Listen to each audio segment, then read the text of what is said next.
Şirniyyatdan uzaq durmağın bir neçə yolunu sizinlə paylaşa bilərəm.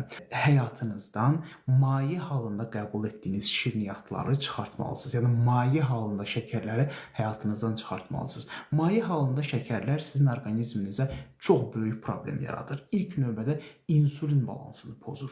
Yəni maye halda qəbul etdiyiniz şəkərlərdən siz qətiyyən lif qəbul etmədiyiniz üçün qan şəkəriniz çox sürətli bir formada qalxır və eyni sürətlə də aşağı düşür. Bu sizi tez-tez acımağa gətirib çıxardır. Yəni daha tez-tez acırsınız. Maye şəkərləri çıxardırsınız.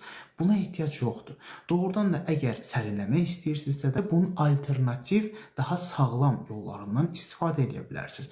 Biraz meyvə şirələrindən istifadə edə bilərsiniz, əlbəttə ki, az miqdarda və məsələn soyuq buzlu çay içə bilərsiniz. Çayı dəmlədiniz, çayı soyutdunuz, içinə biraz limon əlavə elədiniz, sərinləşdirici bir içki olaraq istifadə elədiniz. Bu əlbəttə ki, sizin qan şəkərinizə təsir göstərməyəcək və gün ərzində daha stabil bir insulin miqdarına sahib olmağınıza gətirib çıxardacaq. Bu belə. İkincisi, bütün ümumiyyətlə bu şirniyyatları, şokoladları və s. quru meyvələrlə əvəz eləməkdir. Əlbəttə ki, şokoladların, şirniyyatların içərisində bir daha qeyd etdiyim kimi lif olmadığı üçün bizi çox tez açdırır.